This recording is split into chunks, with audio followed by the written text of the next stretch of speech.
Sekarang kita akan membahas apa saja celah bagi iblis untuk masuk ke dalam hidup manusia. 8 cara utama iblis mendapatkan celah dalam hidup seseorang.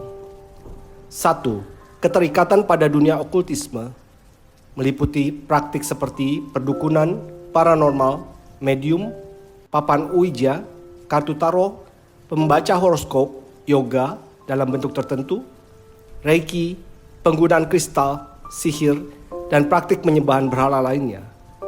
Bahkan hal yang tampaknya sepele seperti ketuk kayu berasal dari kepercayaan kuno, dukun-dukun bahwa roh tinggal di dalam pohon. Semua ini melanggar perintah Allah yang pertama karena mencari kekuatan atau pengetahuan selain dari Tuhan. Okultisme membuka pintu bagi penipuan rohani dan pengaruh iblis.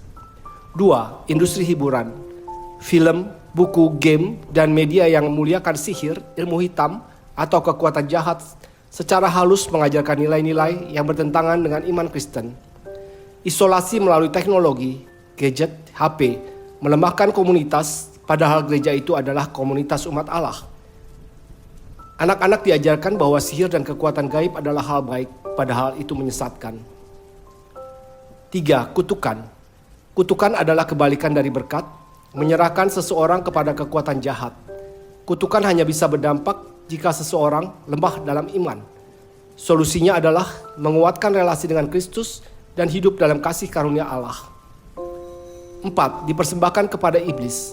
Dalam kasus-kasus tertentu, anak-anak bisa dipersembahkan kepada roh jahat oleh orang tua atau wali mereka.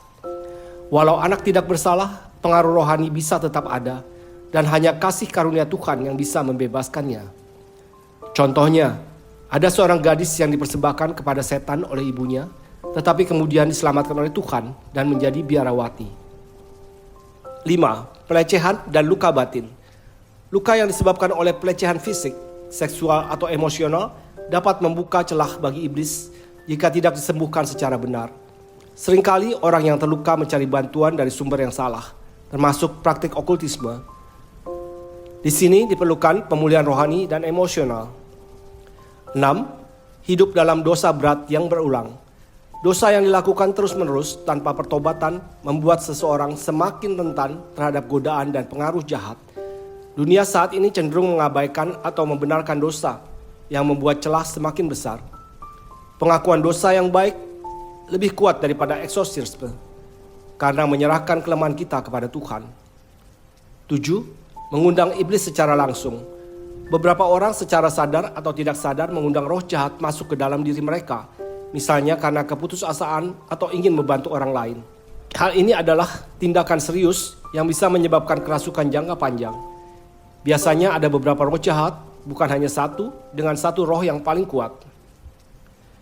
8. Hubungan yang rusak dan tidak mau mengampuni. Luka dari hubungan yang rusak, kebencian dan dendam bisa memberi ruang bagi iblis. Yesus mengajarkan bahwa kita harus mengampuni tanpa batas 70 kali 7 kali. Contoh, orang yang kerasukan iblis dalam Injil Markus 5.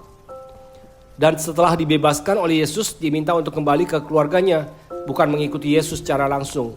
Karena pemulihannya melibatkan hubungan yang rusak dalam keluarganya. Terakhir, sebagai refleksi penutup, tidak ada seorang pun yang terlalu jauh dari belas kasih Allah. Bahkan mereka yang kerasukan bisa dibebaskan oleh kuasa Kristus. Iblis memang memiliki kuasa, tapi kuasa Allah jauh lebih besar. Menjalani kehidupan Katolik yang setia, berdoa, menerima sakramen, pengakuan dosa, dan hidup dalam komunitas iman adalah perlindungan terbaik. Dalam eksorsisme, Yesuslah aktor utama, bukan imam atau ritusnya sendiri. Tuhan Yesus memberkati kita semua.